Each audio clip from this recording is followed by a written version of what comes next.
Welcome to the another video of Cricket Trends. Roy Gilchrist, a violent temper fast bowler. Roy Gilchrist's bad temper was even quicker and fiery more than his speed and hostility, for which he was rightly feared during his short career. West Indies, one of the fastest and hostile bowler, Roy Gilchrist died at his home on July 18, 2001 at Portmore, St. Catherine, Jamaica.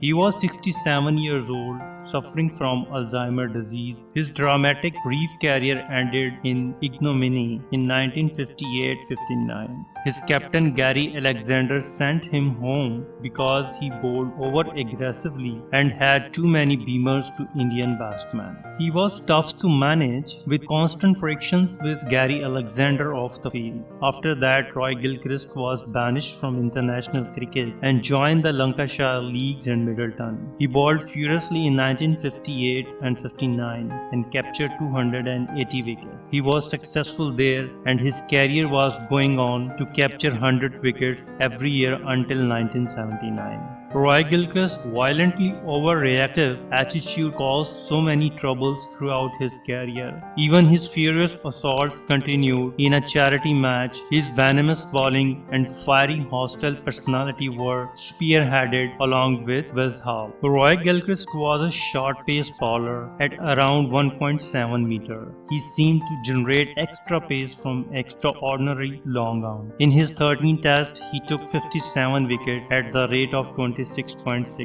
In 42 first-class matches, his haul was 167 wickets at 26 apiece, including 6 for 16s at Nagpur when the West Indies bowled out a combined university final 11 for 49. Roy Gilchrist's test career might have been longer had he not been sent home halfway through the West Indies 1958-59 tour of the Indian subcontinent after disagreement with captain Gerry Alexander. One cause of this was Gilchrist's penchant for bowling beamers from 18 yards. This involved deliberately overstepping the bowling mark by 4 yards to come closer to the batsman and intimidate him. In the fourth test at Nagpur, after Indian batsman A.G. Kirpal Singh had struck thick consecutive boundaries and taunted him, Gilchrist deliberately overstepped the bowling mark by 6 meters and delivered a bouncer which hit the sixth batsman on the head and dislodged his turban.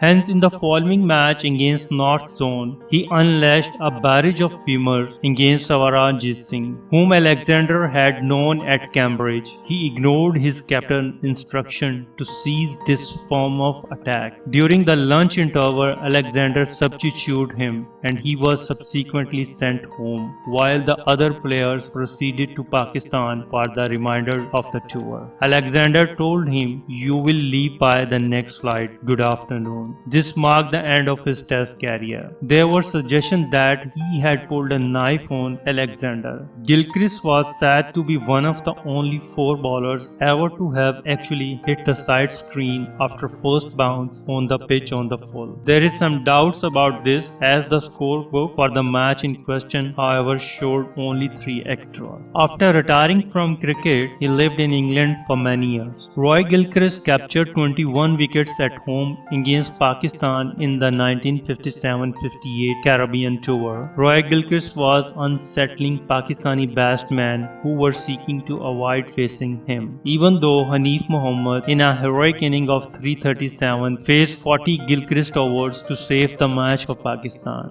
His many balls could have been 95 miles per hour past Hanif's head. His furious bowling continued on the Indian tour of when he was taken 26 wickets in just 4 tests at an average of 16.11. At Kolkata, he was simply unplayable to the Indian batsmen by taking the best test figures of 6 for 55, and out of the 5 were bowled. His entire life continued for his bad and violent temper. He was sentenced to 3 months probation after attacking his wife. Once the legendary West Indies batsman Gary Sober expressed his thoughts about Roy Gilchrist. He said, "I was playing with Gilchrist against Essex at Ilford in 1957. In his first 2 Essex, he bowled so fast and one of his balls hurtled over the batsman and wicket-keeper and hit the side screen on the first bounce. I hardly saw died before he was the most dangerous bowler I ever faced. Roy Gilchrist lived in England for almost 26 years before returning to his home in Jamaica in 1985. He was married to Maureen Dixon and had 7 children. If you like this video, please comment, share and subscribe. Thank you very much.